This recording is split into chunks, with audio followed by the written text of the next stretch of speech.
Good evening, everybody. இன்னைக்கு பேச போகிற டாபிக் ஏஐ. இந்த டாபிக் எதுக்கு எடுத்தோன்னா, we've been getting a lot of emails from all of our friends, from families, from very distant families as well, asking us to sign the EIA petition form. And basically we were all ignorant. எங்கள் team சொல்கிறேன்.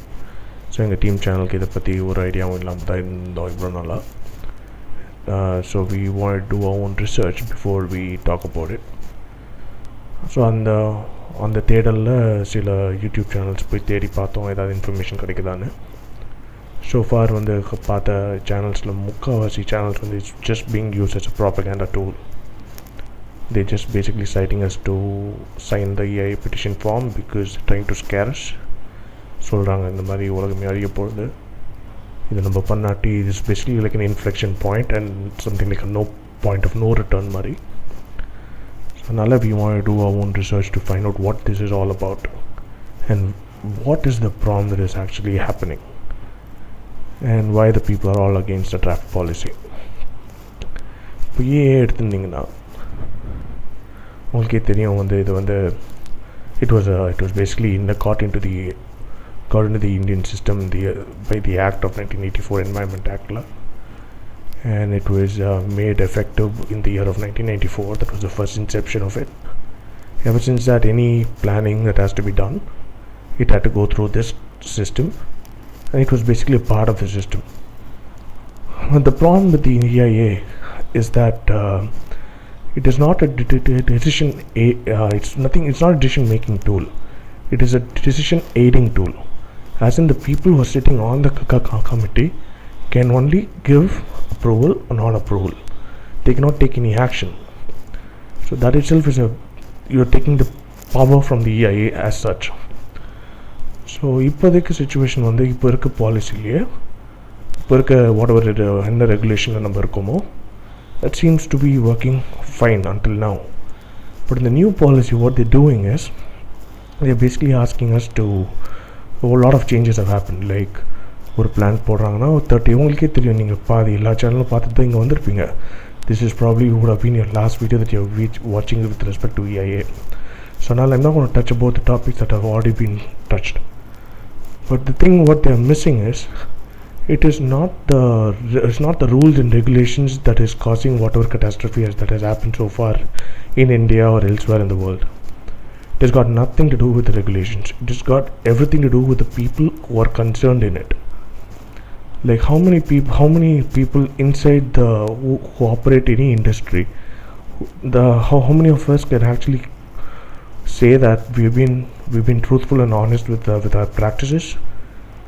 Like the most இப்போ வந்து ஃபேமஸான company இப்போ அதோட stock மார்க்கெட்டில் அதோட share வந்து 2000 ரூபாய் கிட்ட வந்துடுது. அதெல்லாமே ஆயில் ரிஃபைனரி எப்படி யூஸ் பண்ணுறாங்கன்னா 9 பிளான்ட்டுக்கு தான் ஆத்தரைசேஷன் வாங்குவானுங்க, மீதி பிளான்ட்டுக்கு வந்து 3 பிளான்ட்டுக்கு ஸ்பேர்ஸாக வாங்கிடுவாங்க. ஏன்னா ஏதாவது ஆப்ரேஷனல் ப்ராப்ளம் எதாவது வந்துச்சுன்னா ஸ்பேர் பார்ட்ஸ் மாற்றணும்னு சொல்லிட்டு அந்த ப்ரிடெக்ஸில் தி இம்போர்ட் 3 more பிளான்ட்ஸுக்கு தேவையான ஸ்பேர்ஸு. யாரும் இல்லாத பொறுத்து ஸ்பேர்ஸை செட்டப் பண்ணி அது ஒரு இன்னொரு பிளான்ட் ஆக்கி அதில் பண்ணுற. ஸோ ஒரு 9 பிளான்ட்டுக்கு கொடுத்த சாங்ஷனுக்கு என்ன EIA இல்லை what ever regulations, EIA is not the only thing. Few other things are also there, like for any industry to be set up, lot of clearances have to happen. Leave EIA விட்டுடுங்க, leave the industry விட்டுடுங்க. ஒரு normal ஒரு plot of land நம்ம வாங்கணும்னா DTCP approval, R நீங்கள் Chennai metropolitan ஏரியாக்குள்ளே வாங்கணும்னா CMD approval வாங்கணும். So அந்த நார்ம்ஸ் மாதிரி ஒரு இண்டஸ்ட்ரி பிளான்ட்டுக்கு இந்த ஏரியாவுக்கு இந்த இடம் நீ விட்டு வைக்கணும், அவர் இந்த ஏரியாவுக்கு இந்த அளவு தான் டிஸ்சார்ஜ் அலவுடுன்னு சொல்லிட்டு ஒரு 9 பிளான்ட்டுக்கு சாங்ஷன் கொடுத்தாங்கன்னா ஸ்பேர்ஸ்லாம் வச்சு நம்ம இன்னும் ஒரு 3 பிளான்ட்டுக்கு எக்ஸ்ட்ரா தேவையானதை பண்ணிடுறோம். We operate the plant outside the normal எவ்வளோ கெப்பாசிட்டிக்கு அலவுடோ அதுக்கு மீறினதாக நம்ம ஆப்ரேட் பண்ணி we are trying to, because it's a greed, we need to make more money, அதனால் we are doing it out of greed. So whether regulations are relaxed or not relaxed, it is exactly not going to be the solution for the problem that we are having or any major calamities that happen. For example, இப்போ NTPC power plant explosion இருந்துச்சு. I'm sure many of the media people would know what exactly happened. அதோட case is still pending in court. So அதனால் it's such sub judice matter. So we cannot voice out our opinion. But of course because of negligence of the people who work there.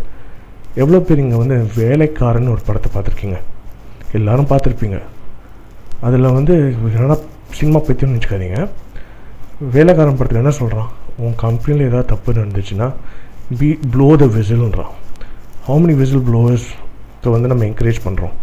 Is there a legal framework to allow whistle blowers to actually exist? We don't. how much protection are we giving for them? So நம்ம வந்து ரூல்ஸை மட்டும் relax பண்ணுறதுனால ஒரு ப்ரோஜனமும் இல்லை. R ரூல்ஸை வந்து நம்ம முன்னாடி இந்த ரூல்ஸ் அதே ஃபாலோ பண்ணாலும் நம்மளுக்கு பெட்டர் ஆகும்னு சொல்ல முடியாது. ரூல்ஸ் இருக்கோ இல்லையோ நம்ம எல்லாம் ரெஸ்பான்சிபிளாக ஒழுங்காக இருந்தால் மட்டும். ஸோ லீகல் சட்டத்தை ஸ்ட்ராங் ஆகணும். தப்பு பண்ணுறோம் அங்கேயே அடி வாங்கணும். அதுக்கு என்னவோ the judgment that comes for any malpractices that are involved in any of the industrial plants, that should be the top priority, not the norms that it regulates. But right now, why is the government even thinking about relaxing the norms? Economic situation is in such a bad shape right now. ஒன்றும் இல்லை, இப்போ BS4 to BS6 engines மாறிச்சு automobile sectors. Those people who are working in the automobile sectors or who have been analyzing the automobile sector will know how much big a hit that they have taken, what a big dent that they have taken in their balance sheet. அவங்க cash flow ஸ்டேட்மெண்ட்ஸ்லாம் எடுத்து பார்த்தா உங்களுக்கே தெரியும். So ஒரு company நல்லா இருக்கு வந்து it should be profitable. At the same time, they should try to reduce the environmental effects that is bound to happen. You just cannot do anything. It is not like you can do without it. So அது ஒன்று. அடுத்தாப்பில் வந்து if you actually take the entire cycle, ஒரு BS4 engine train BS6க்கு மாறும்போது அதோட emission நார்ம்ஸ்க்கு base பண்ணி தான் அதை வந்து ரிலாக்ஸ் பண்ணுது. இப்போ அதோட BS4லேருந்து BS6 மாறினா எமிஷன்ஸ் வந்து லோ ஆகும். அதனால் ஸோ the காஸ்ட் ஃபேக்டர் அதில் பார்த்தீங்கன்னா it's multifold. You have to prepare a new engine which accommodates to the norms. At the same time, so what are you actually achieving? You're achieving lesser amount of emissions and அதனால் உங்களுக்கு environmental changes வரும்னா fine, well and good. Now we all know that இப்போ நியூவாக ஒரு article போட்டுட்ருக்கான் that the cities of India is going to be submerged by 2030 or 2050 and all that. Of course, a lot of cities have got submerged. நம்ம south Indian ஓஷனில் Kumari காண்டம்னு ஒரு area, அது it's no longer, I don't know how many thousands of years ago it even existed. So all these things are bound to happen. The average sea level is obviously going to increase. So all the low-lying areas is going to get affected. You can only delay it, but you cannot escape it. So all those things are bound to happen. இப்போ அதுக்குன்னு we cannot go back to stone age. இப்போ ஃப்ளைட்ஸ்லாம் இப்போ பறக்க வேணாம், ஃபியூவல்லாம் use பண்ண வேணாம், let's all take the கேட்டில் வச்சுட்டு ஒரு இடத்துக்கு போகலான்னா அதுக்கும் பீட்டான்னு ஆளுங்க வந்துடுவானுங்க. ஸோ நம்ம எதை காப்புது, எதை இது பண்ணணும், it's a big trade-off that you will have to make. So நான் என்ன சொல்கிறேன்னா, இப்போ நீங்கள் EAA ட்ரெயின் பண்ணுறீங்களோ இல்லையோ, அது it's entirely your call. But think about the economic situation that we are in right now. We need industries to happen. We need jobs. We need to feed our people. We need to bring food to the table for our kids, for our family, for everybody else around us. At the same time, if you want to think about environment, yes, that is also important. But what is the trade-off that you're going to make? That is something for all of us to at least ponder. Just stop, think, ponder, and then you just sign it based on what you think. Don't just summa வந்து just because 15 or 30 YouTube channels are saying you to sign it and they're actually predicting a doomsday for you, and they're not going to save you. If the doomsday comes tomorrow, do you think they're going to come and help you out? Obviously not. So வெறும் ஒரு channel like வேணும், இல்லை யூடியூபுக்கு வந்து அதிக views வேணும்னு சொல்லிட்டு இவங்க வந்து எல்லோரும் வந்து பாயிண்ட் பேசாமல், லாஜிக் பேசாமல் சைனை போடுன்றாங்க. Okay, now let's come back. இப்போ வந்து உங்களுக்கு அவங்க சொல்கிற டேட்டாலேயே வரேன். இப்போ அவங்க என்ன சொல்கிறாங்க, நியூ நார்ம்ஸ் படி 30 நாளைக்கு ஒரு பிளான் செட்டப் பண்ணுறாங்கன்னா அந்த சுற்றி இருக்க லொக்காலிட்டியில் 30 நாள் வரைக்கும் டைம் இருக்குது for people to voice out their concern.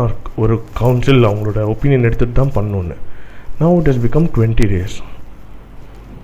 அவ்வளோதானே வித்தியாசம். 30 நாள் 20 நாள் இருக்குது. And also they have said that only people in that surrounding area can actually voice out their opinion, which is also true. என்னை பொறுத்த வரைக்கும் இப்போ வந்து ஒரு அவுட் சைட்லேருந்து ஒருத்தர் வரும்போது he might have some vested interest. இப்போது என் வீட்டில் எனக்கு பிரச்சனை ஆகுதுன்னா என் ஆட்கள் அதை கேட்கும்போது தான் அது கரெக்டாக இருக்கும். சுற்றி இருக்கவங்க நெய்பர்ஸ் கிட்ட வந்து எங்கள் ஃபேமிலியில் நடக்கிற பிரச்சனையை வந்து அவனால் வந்து பேச முடியாது. ஸோ அந்த ஆங்கிளில் வந்து கவர்மெண்ட் எடுக்கிற இனிஷியேட்டிவை நான் வந்து தப்பு மாதிரி தரல, பட் ஏதாவது உள்நோக்கம் இருக்கான்னு கேட்டால் இருக்கலாம். ஸோ அதில் நீங்கள் you will have to judge it based on what you think or what you experience in your life so far. இப்போ சைனா எடுத்துக்கோங்க. சைனா வந்து if they decide to build a road, they don't ask for permissions. They just construct the road however they want to, how long they want to, but they compensate their citizens really well. Citizens அவங்களோட சிட்டிசன்ஸ்க்கு என்ன compensation வேணுமோ அதை கரெக்டாக கொடுத்துட்டு அவங்க பாட்டை construct பண்ணிட்டு போயிட்டே இருப்பானுங்க. ஆனால் இங்கே ஒரு ரோடு போடுறதுக்கு கிட்டத்தட்ட 3 வருஷம் ஆகும்னு வச்சுக்கோங்க. ஒரு லாங் காரிடர் ரோட் கட்டணும், அதுக்கு 1 year ஆகுதுன்னு வச்சுக்கோங்க. ஒருத்தனும் ஒவ்வொரு ஏரியாவில் போய் ஸ்டே ஆர்டர் வாங்கிடுவான். அது அவனோட லீகல் ரைட்டு. ஏன்னா நம்ம கான்ஸ்டியூஷன் படி they have a right to do it. அதை நான் ப்ளேம் பண்ணல, பட் சிச்சுவேஷன் சொல்கிறேன், வித்தியாசத்தை சொல்கிறேன். ஸோ ஒரு சின்ன ஒரு ரோடு போடுறதுக்கு இங்கே வந்து அவ்வளோ கஷ்டமாகுது, அவ்வளோ இஷ்யூஸ் ஆகுது. அண்ட் பட் அதுக்கு காம்பன்சேட் பண்ணுறது தான் சொல்கிறாங்க. Indian government is also willing to compensate, but we don't know what exactly அவங்க என்ன நீடு கோர்ஸ் அவங்க ஸ்டே ஆர்டர் வாங்குறாங்க நம்மளுக்கும் தெரியாது. But is it affecting the overall overall ஸ்டேட்டோட ஹைவேயோ இல்லை நேஷ்னல் ஹைவேயோ அதுக்கோசம் அவங்க பண்ணுறாங்கன்னா அது ஓவராலாக அவங்க காஸ்ட் பெனிஃபிட்லாம் யோசிச்சுட்டு தானே பண்ணியிருப்பானுங்க. நம்ம தானே எலெக்ட் பண்ணுறோம், நம்ம நல்லதுக்கு பண்ணுவாங்கன்னு நம்பி தானே நம்ம எலெக்ட் பண்ணுறோம். அப்போ அவங்கள ட்ரஸ்ட் பண்ணணும் இல்லையா?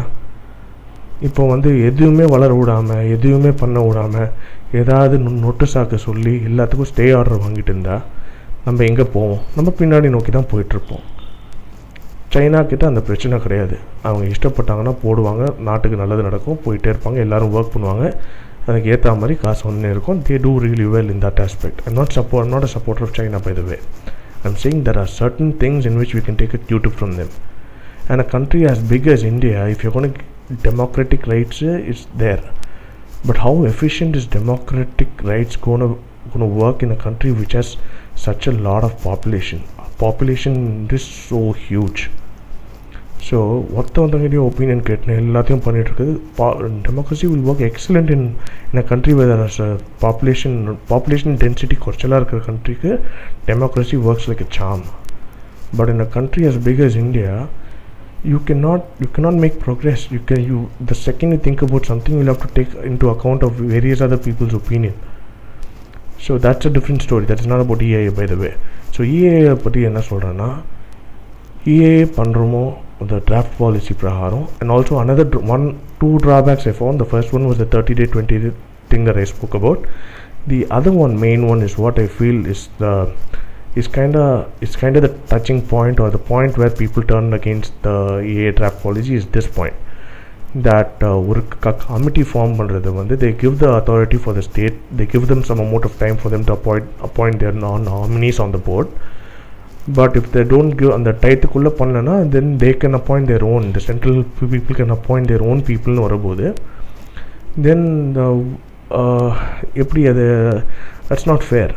So there are certain changes that needs to be done, but if the overall whatever EIA policy that has to be implemented, it will only become a success provided that people follow the norms and the rules for people. யாரெல்லாம் violate பண்ணுறாங்களோ அதுக்கு வந்து டஃப்பான லா கொண்டு வந்தால் மட்டும்தான், ஒரு பயம் கொண்டு வந்தால் மட்டும்தான் எந்த ரெகுலேஷன் கொண்டு வந்தாலும் ஒர்க் ஆகும். இப்போ நம்ம லாவை வந்து வீக்காக வச்சுட்டு மீதி எல்லாமே வந்து இப்போ ரெகுலேஷன் என்ன தான் வச்சாலும் people are not going to stick by it. So why would you even care to amend the EIA? It makes no sense, absolutely.